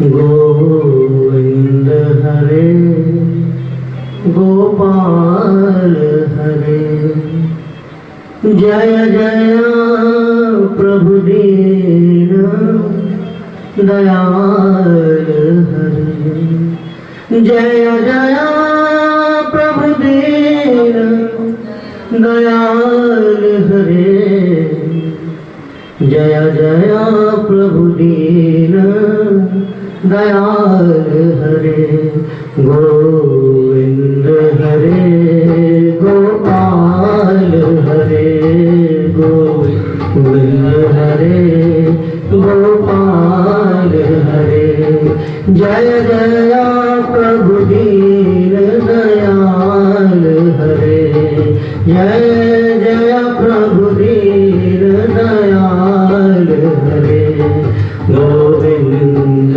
हरे गोपाल हरे गोविंद हरे गोपाल हरे जय जय जय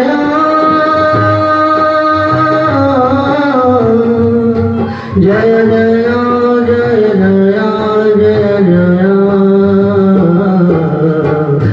जय जय जय प्रभु दीन दयाल हरे गोविंद हरे गोपाल हरे गोविंद हरे गोपाल हरे हाँ गोविंद हरे गोपाल हरे जय जय प्रभु दीन दयाल हरे जय जय प्रभु दीन दयाल हरे गोविंद हरे गोपाल हरे हाँ गोविंद हरे गोपाल हरे।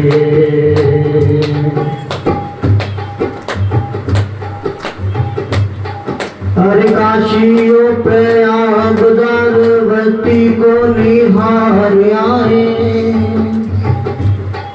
हर ब्रज माही आयो जब आयो तो कहाँ रहो गंगा सिंधु सरस्वती सरजू में नहाए आओ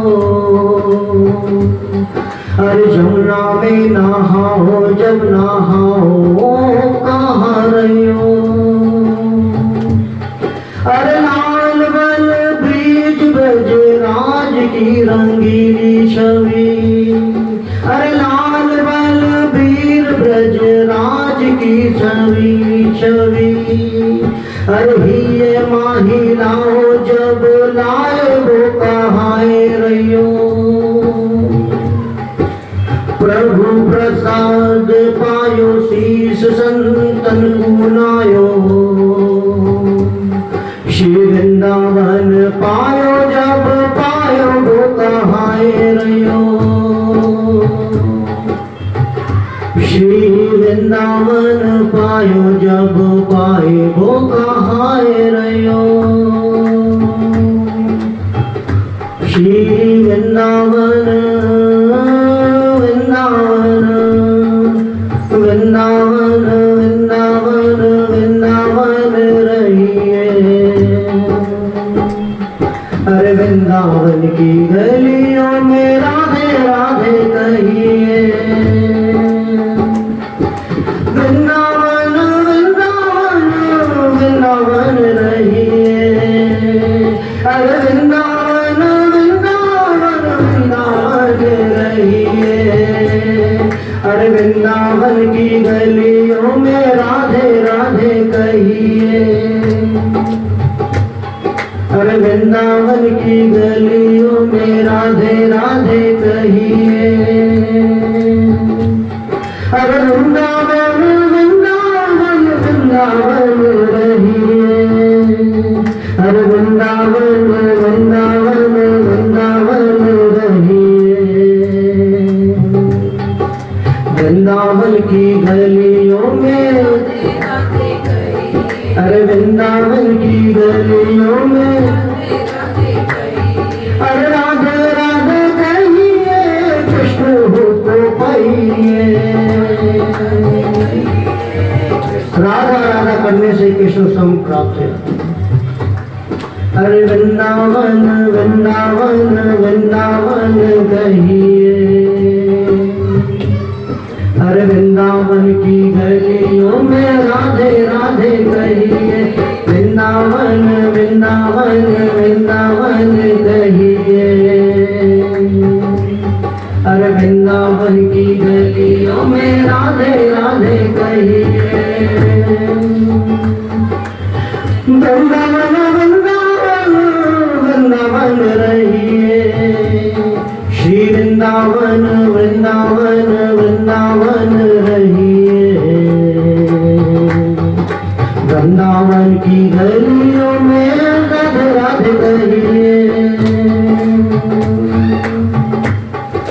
बारो घन श्याम कोटि श्याम के कलेवर पे। अरे बारो कोटि विद्युत पीठ पत्र अम्बंद पे। वंशी के प्रताप पे वारो सुर राज चाँद। अरे वारो बंदर श्यामाल मोती सुख कंद पे। गज के एक